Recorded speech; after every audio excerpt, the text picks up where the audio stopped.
Hey, everybody, and welcome to another installment of the Independent Dealer Podcast brought to you by Buckeye Dealership Consultant. Today, Jeff, is another installment of our How I Built This series.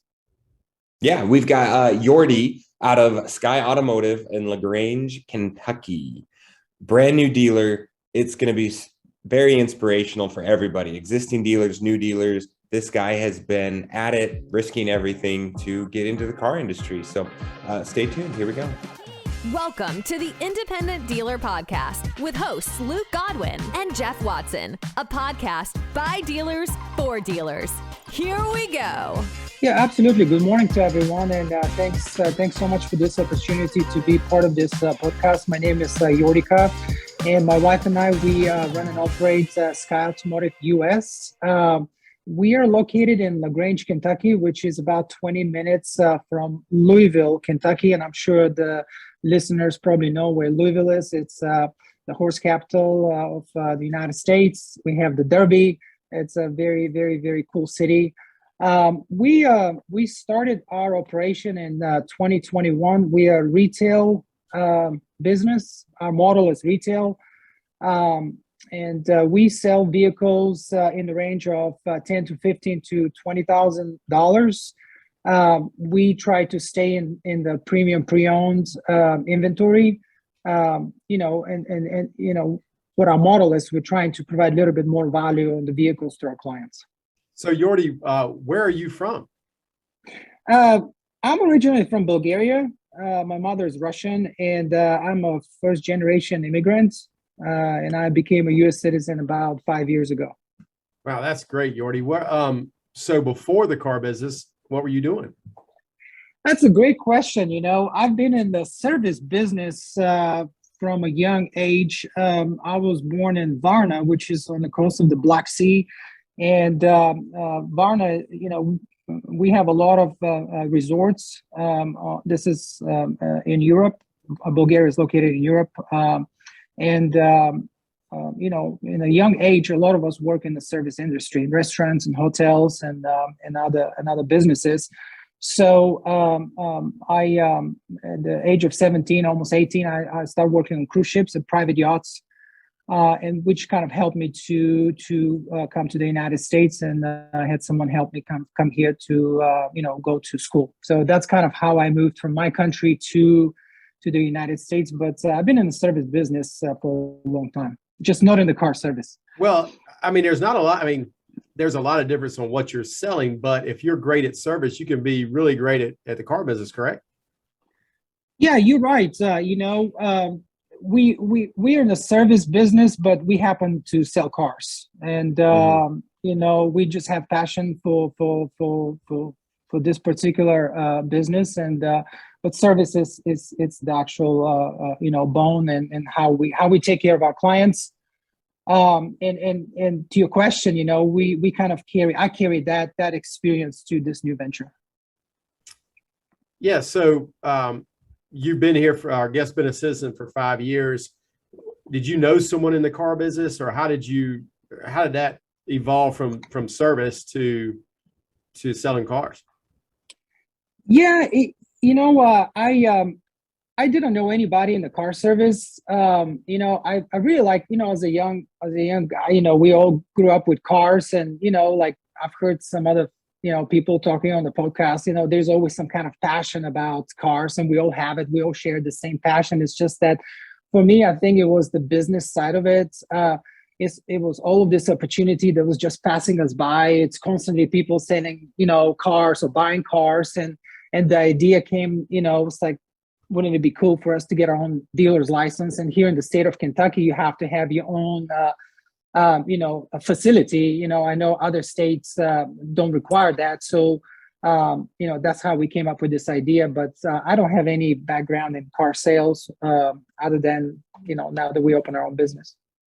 That's so interesting to me. So you just one day were looking around and said, hey, this is what I'm going to do with my life. This is a great way to make money.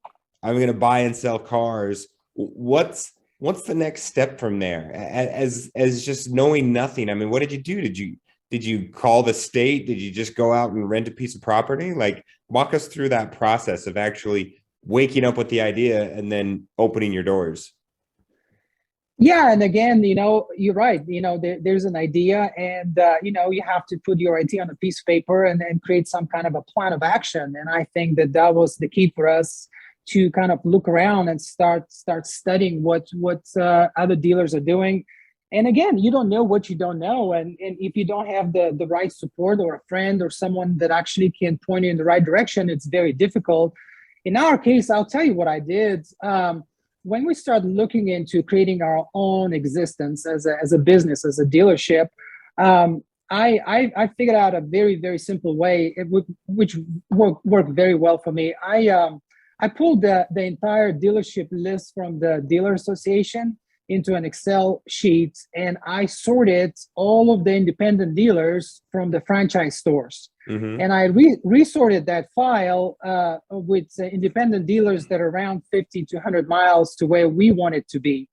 And then I start traveling to all of those locations to quietly study how those buildings are built, what the layout is, what the location is. And I know it might sound funny to you and the listeners, but this was basically our process to kind of understand how other independent dealers have set up shop, which then that kind of led us to the next step of figuring out where we're going to set up our shop, where can we afford to set up our shop? And that kind of led us to think about how do we mitigate risk in starting this new venture.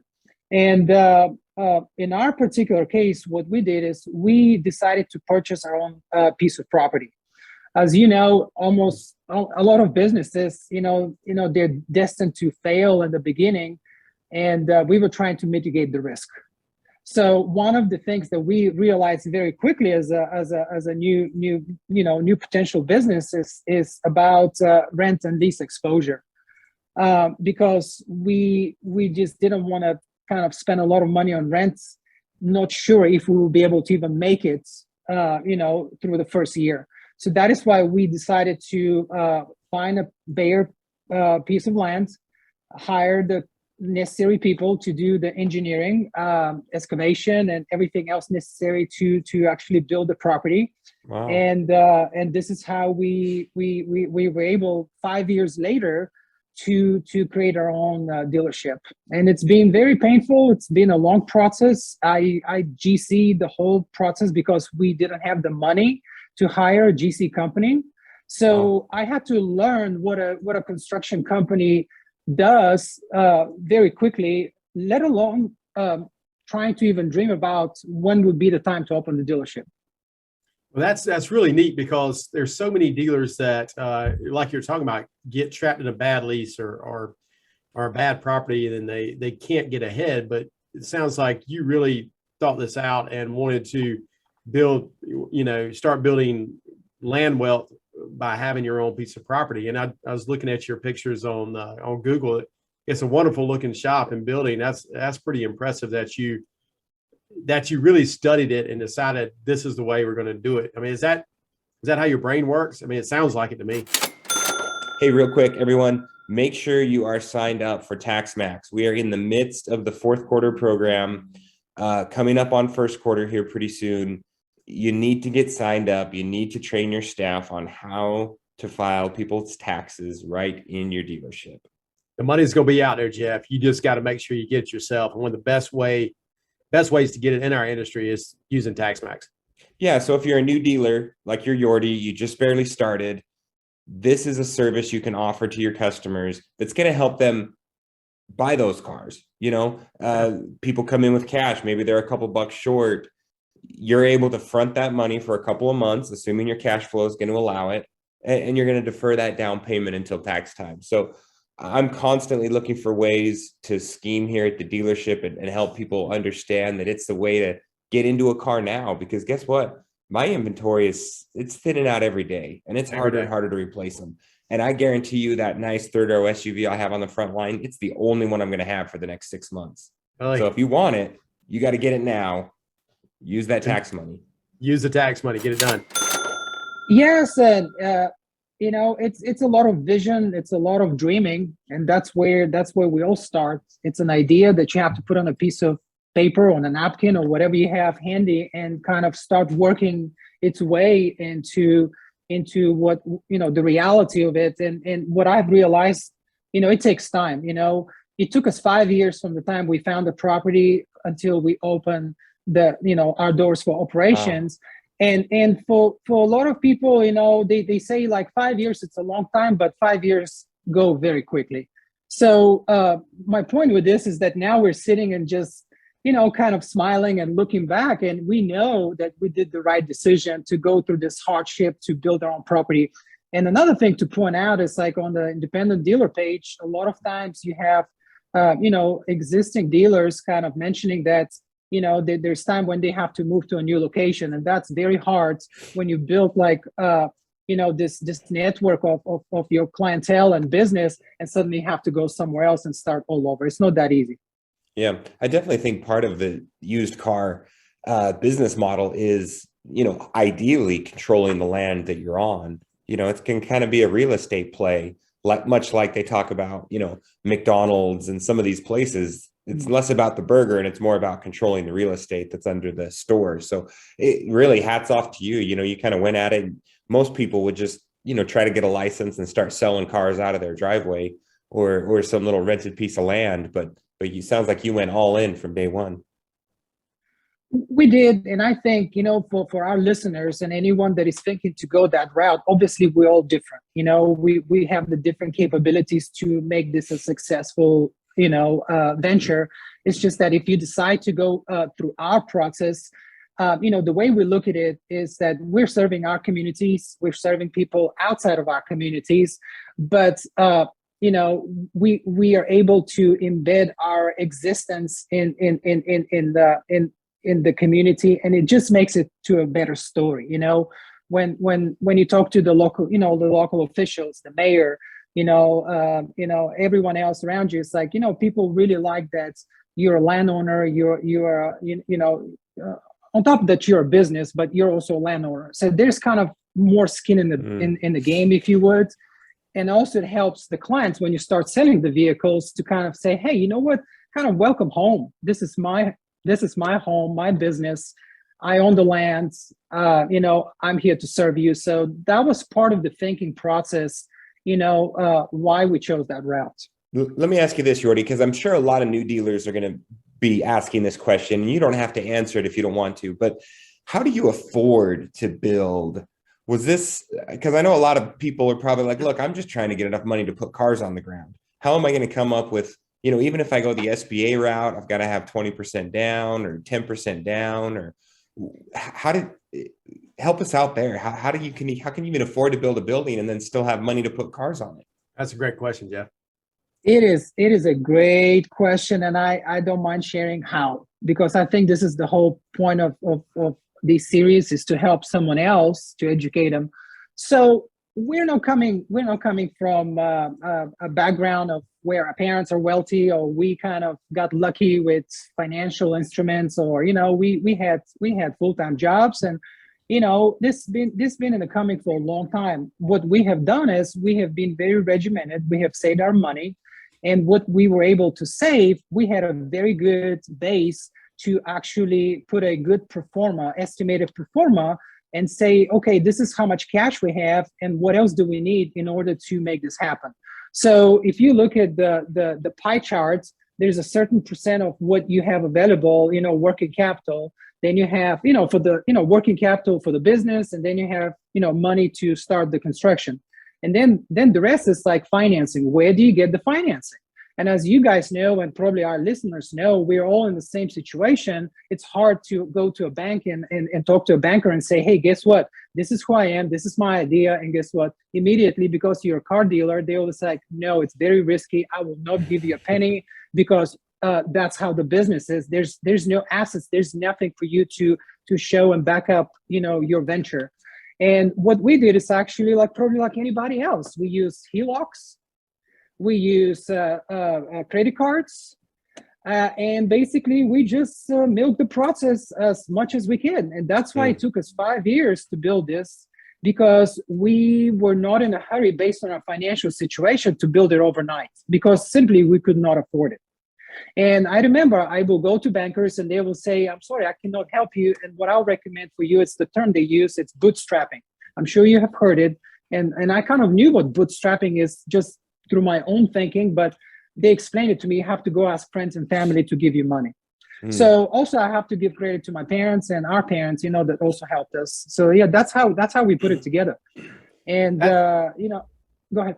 I was just saying, there's so many people unwilling to do that. And it's hard for me to talk about that because, my grandfather had a dealership, my dad had a dealership. So, but you hear so many people that kind of just take the leap without that cushion. And I think that ends up being the downfall of their dealership because they didn't put forth the effort and the savings that you have.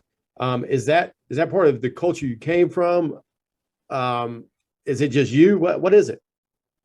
You know what? I think this is an excellent question. I talk about this with my wife Stephanie all the time. And back home in Bulgaria, we are exposed to to opening your business and people having their own business, through an early age. Here in the United States, it's, the common kind of path for young people is, you get a college degree, you go work for a company and you create a career. And kind of this is kind of how you make your mark and your legacy. And I don't know the percentages of how much, but I think in general, my observation is this is perhaps how every majority of people go, to move in their life, life path. Back home, it's like, everyone is trying to hustle and get their own business. So from an early age, you're exposed to this, experience. And when you come here to the United States as an immigrant, you bring in all this experience, and that's why you start learning the processes. You read the agreements, you read the procedures, you read, you go to the state and start reading what are the requirements, and then quickly you realize that, hey, guess what? Perhaps I can do that, And but again, to your question, I've taken some of that with me from my previous experiences, And what sticks out to me too is when you talked about earlier, you put together a pro forma. You put together the numbers, and I think so many dealers, they love cars, they love to talk to people, they love to sell them, and they just think they can go out and open a shop and start slinging metal. Yep. And whereas you looked at it from more of an entrepreneurial business standpoint, okay, what's it going to take me cash wise? What's my operating cash? What's my investment? What's my turn time need to be? What's my ACV going to be? And how much cash is that going to take to floor? So looking at it like I'm starting a business and not just, I like selling cars. I like stuff that goes fast, and I'm going to make some money flipping them. Yes, and I think that's probably the main point here. It's a business. You have to be able to understand financial statements. You have to be able to look at your numbers, cash flow, contracts in transit. There's all of these things that that you have to consider at the end. Again, once you open, but again, even before you open, it's very important to look at the numbers and what's possible. And I'll be honest, when we put out pro forma, I didn't know about construction and how much things cost. I'll tell you, the first time we received a 25-ton of rock, I was shocked. We were paying almost $1,000. And our pro forma quickly kind of went nowhere, because we had to adjust it. And this is just part of the process, because like I said in the beginning, you don't know what you don't know. And it's good to find good people that will help you. They're not going to feed you everything, but at least they'll point you in the right direction. Those are people that have your interest, and they will kind of say, hey, you know what, perhaps you should look in these areas. And that's how you can figure out, what's right, what's wrong. It's funny you talk about gravel and dirt. The first time I was building our first shop, I think I had an estimate it was going to be for the land, bringing in dirt, this, that, and other. It was going to be something to the effect of, let's say $12,000, which is an astronomical cost when you think about site work. What I was thinking, this was 10 years ago. And then all of a sudden it rained and we had some bad dirt. They had to pull out other dirt. I ended up spending like $25,000 in dirt. Blew my mind, but it's all the things that come up that you don't expect that cause your business to fail and cause your business to go sideways. Were there any times during this process where you were like, oh my gosh, we're not going to make it to the end. It's not going to work? Or I mean, where were you there? Yeah, and they were those times, and especially when you have like monthly bills of $10,000 to $15,000 coming at you, and and you're looking exactly what's left, after because there's only so much money once you put this pie chart of what's possible, and suddenly like obviously your budget is blown out of proportion because again of these unknown factors. Nothing is perfect, things change daily. There's problems, there's issues. You just got to be able to deal with them and just find a solution. That was my job. I had to find a solution. It's just that we were in a position that we were going to kind of fail, but that's why we kind of extended the process, and we it took a little bit longer, but allow us to kind of weather the storm and the financial impact of these charges because we took a little bit longer. And that's part of the learning. If you develop your own property, every municipality, every city is different, and if you can have that benefit to extend the project and they don't put a deadline on you, then guess what? You can help a little bit with that cash flow, as much as you can. Again, you cannot, build this for a long time, but that's kind of what helped us to make it a successful finish. It's funny to me that you were learning how to be a general contractor at the same time you were learning to be a car dealer. That's so funny that you were going through these and had a full-time job. And it sounds like you're working. And a full-time job, and that's you know what, I think the moral of the story, everything is possible. You got to put your mind into it. And you know what I always say, while other people are sleeping, there's still time during the day for you to set up and set up your goals and just execute them, and if something it's, you're curious about it and it's, it's something that you don't know the answer, you just got to break it down into pieces and just kind of follow those pieces. And suddenly you're like, aha, I figured it out. And now it's not a problem. And then you deal with the next thing. And this is just part of managing the process. And you're right. It was very difficult. And I'll tell you, that's a great point, because what I did in the beginning to learn how to operate a dealership, and I'm nowhere close to what you guys are doing and other successful dealers, but I was doing what I call silent learning. I was watching what other dealers are doing. And that was part of that example that I gave you to basically break down what other independent dealers, how they have set up shop. The next step was like to look at their websites, who they're using, how they're putting their pictures. Then, there's all these things that, this is how my mind actually works. And slowly, I kind of figured out the things that we like, the things that we don't like, in order to create our own model. It's so true. Doing that market research is so important. And there's so many dealers out there that, you can learn from, and you can ask directly, and that's the great thing about the dealer community is 99% of us that are active are very open to sharing everything we have with a fellow dealer, because it's really no skin off our back at all. Hey, everybody. Buckeye Dealership Consulting, a great sponsor of the podcast. As you guys know, it is the place to go for your reinsurance products and your training right now. So a guy like Yordi, we didn't mention this to him, but start your reinsurance company from day one, right? Yeah, I promise you, this guy is so freaking dialed in on how to make money and how to do it the right way. He will have a reinsurance before we know it. And hopefully he will call some of the best in the business, and that is Buckeye Dealership Consulting. Mm-hmm. Build equity, build retirement, tax deferred.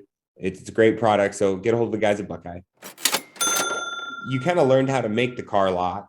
You've got it up and running, but now you've got to keep it going day to day. So you figured out how to make the baby, and now you got to raise the baby. Where are you learning that stuff from? And I love the analogy because, it's our baby. We're responsible for every single inch of that property. We're responsible for every single thing that happens in that business 24/7. And that's the difference between working for somebody and owning your own business. I heard something very interesting. Somebody said about mitigating risk. When you go to work for someone, somebody else is mitigating the risk for you. Now, in my position, in our position as business owners, we're the ones who mitigate the risk, And to your point about, now running the business, we're basically going through the same processes that you're going through, the same processes that everyone else is going, trying to get inventory. trying to get good inventory, trying to make sure that it goes through our processes for recon and remarketing, so that we can make a profit. But part of the learning, for me has been, it's just been hard, because here in Kentucky, I don't know how other states are, like I said, you don't have this pre-education to kind of understand exactly what you're getting yourself into, Yeah, let's go down the path of we figure out how you got your dealership put together. How about the pitfalls of actually being a dealer in the day-to-day operation of being a new dealer and selling cars and buying cars and figuring all that out? What have been some pitfalls? What's been some real success that you've seen? Yeah, I think the success is, again, it's kind of looking around you and kind of seeing what other dealers are doing. Again, at the end, we're in a similar boat. It's just everyone has a different model. That's kind of how I look at it, and a different operation. But at the end, we're selling similar type of vehicles.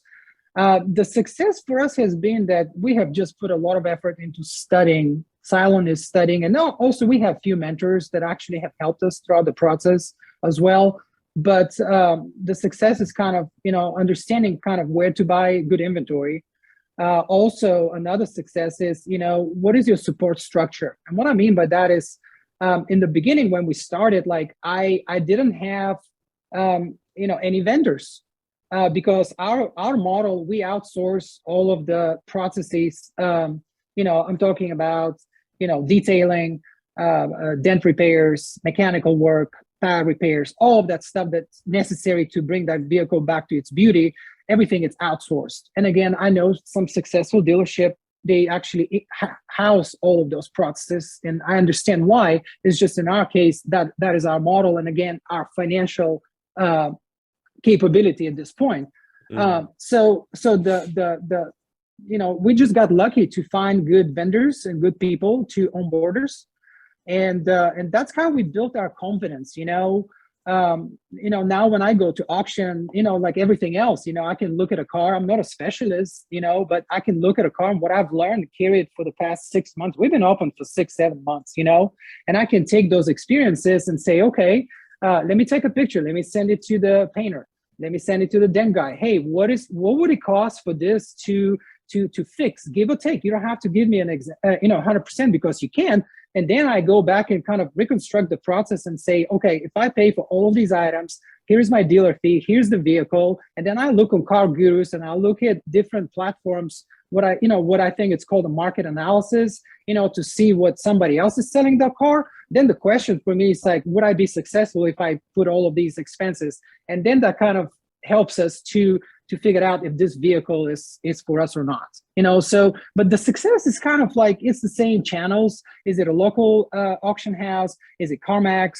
We have done very well with CarMax, CarMax auctions, and there's nothing to to be not to share. That's where our bread and butter is. There's a lot of good cars that come through CarMax, and that's where we buy majority of our inventory. The pitfalls, it's again like a lot of tools. Successful dealers, again, they have a lot of tools. They spend a lot of money for market analysis, for Carfax, all of these things that you need to be able to make a good decision. And I'm sure you guys, everyone else that is listening, they're doing the same thing. It's just that it costs money.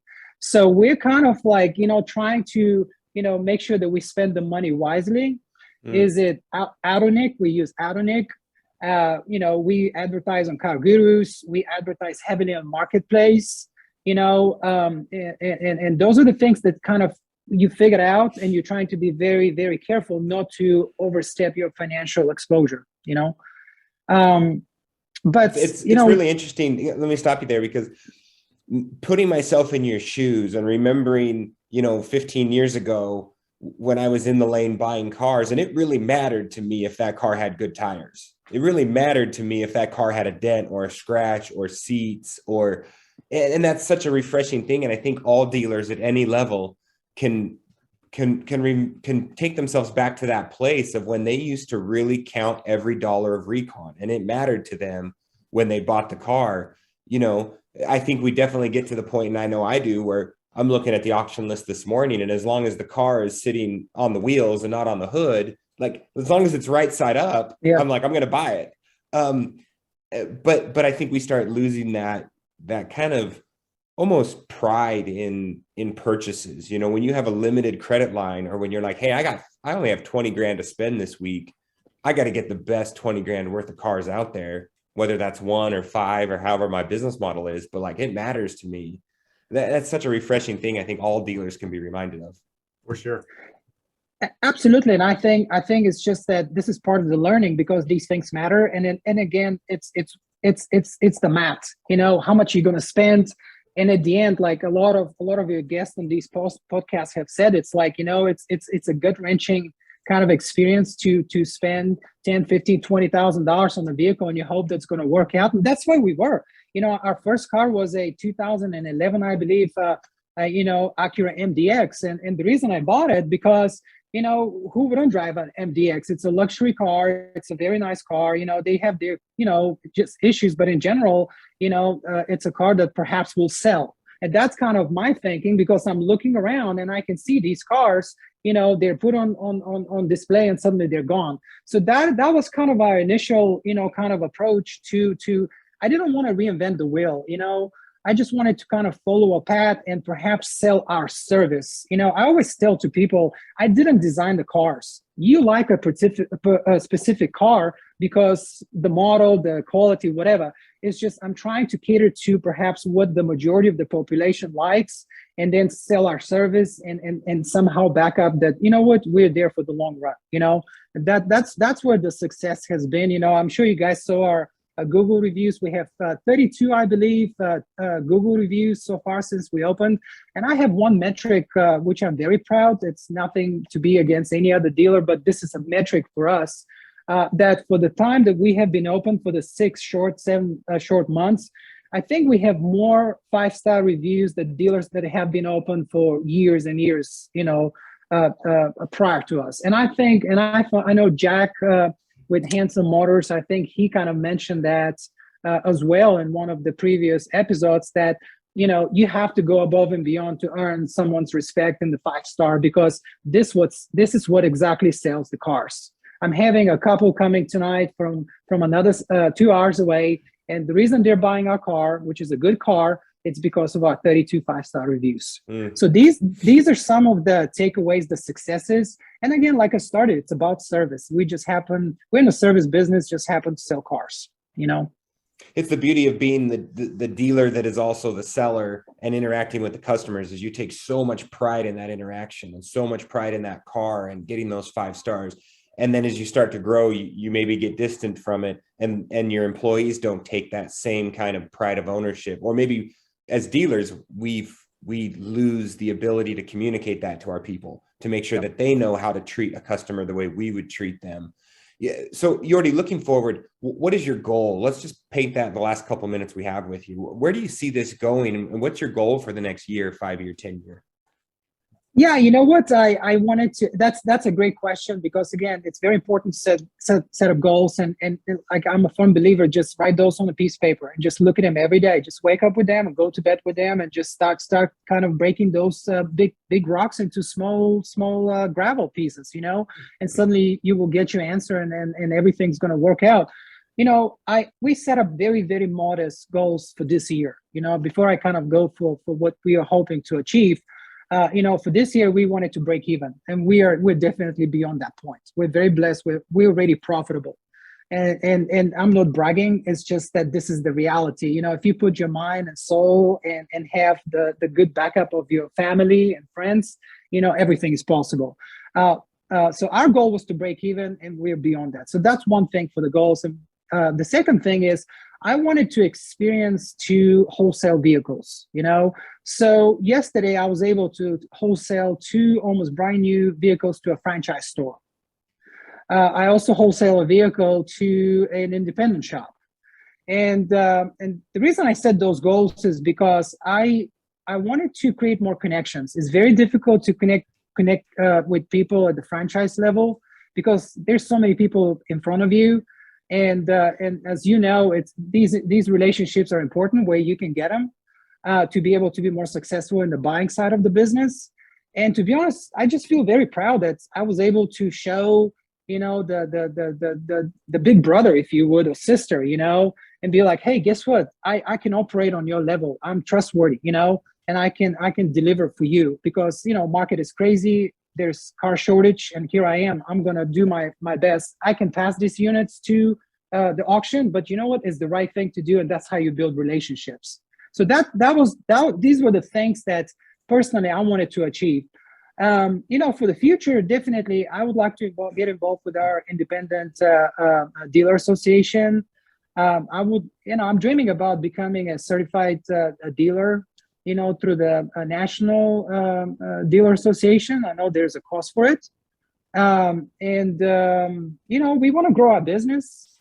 We want to buy another property, like auxiliary property, because right now kind of like location matters, but it doesn't. And I'm sure you guys have heard this. Like right now, everything is on the internet. If you have a good process and good transparent process, people will come to you no matter where they are. People travel distances. So that's our goal. We want to expand, and we want to keep in the retail model for now. Another goal is probably financing. I follow very closely the independent page on Facebook, which has been just an amazing asset to us as a new dealer. And I'm very grateful for that, and all of you that have contributed. And the goal is to be able to add financing options, because I know that's where we can make a big impact and just continue to grow our operation. So that's something that it's just we're taking baby steps. We want to learn to crawl and walk before we run. That's kind of our agenda. Again, we're landowners. We're sitting there. We can weather the storm. We have done the right thing to mitigate the risk. And I think anyone that's, is willing to do that and has the means to do that, it's not a bad approach. Again, we're all different. And another thing I would recommend to the listeners, don't try to just compete with everybody. Just get your own process and just be happy with it. Just kind of, hopefully you can see some, good results, and that's what will stimulate you to the next day. And then if you're happy, everyone is happy around you. And that's what I think we have been able to accomplish, not only for us, but for the people that we are able to touch every day. Well, Yordi, I tell you, listeners out here, this is a real roadmap to success, something that you should follow. And Yordi, I know that you're going to help so many dealers who haven't quite started yet, or maybe even some that are a couple years in having those issues. It sounds like you have a roadmap to success. Anything else you got there, Jeff? No, I think that's great. I mean, the biggest thing I take away from this is it's like everyone can learn from everyone, right? Yep. Yordi's been in it 5 months. I've been in it 15. Luke's been in it 50. Like we, even despite the baby face. And yet I'm coming away from this saying it's about relationships. Yordi has built a relationship with his city and the people that are in charge. He's built relationships with his customers directly. He's building relationships with vendors and other dealers in the community. It's just such a great reminder. Yordi, appreciate your time. Thanks for being here with us. Absolutely. Thanks for this great opportunity, and thanks for doing what you're doing, guys. It's you have taken a great step in leadership, and you're taking time away from your busy schedules, and maybe you don't get the benefits of hearing the thank yous, but a lot of people like myself are very grateful for what you do. And I want to also give a little plug to Dan Reel and his wife, for starting the page. It's been just this is something that is beyond explanation how beneficial it has been to us and anyone else. It's just that the credit is just huge, and I just wanted to give him a little credit if I can. Thank you, Yordi. Thanks, Yordi. Absolutely. Take care, guys. Perfect. Cool, man. Thanks.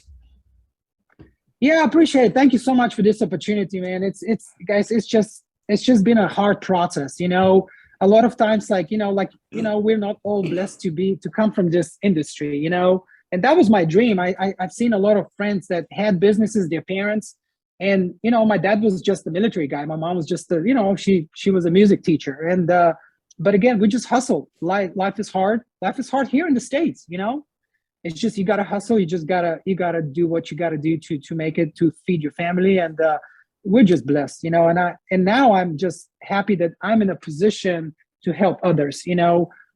Jack has helped me a lot, Dan, you guys, and that's the right thing to do. So If there's any other opportunity to help through our process, we're available, but thanks again. Yeah, thank you, buddy. Thanks, man. Have a good day. Yep. Take care. Take care. Thank you. Bye-bye. So glad you joined us. Please take a minute to leave us a review and share this podcast with a friend. The Independent Dealer Podcast. Dealers helping dealers.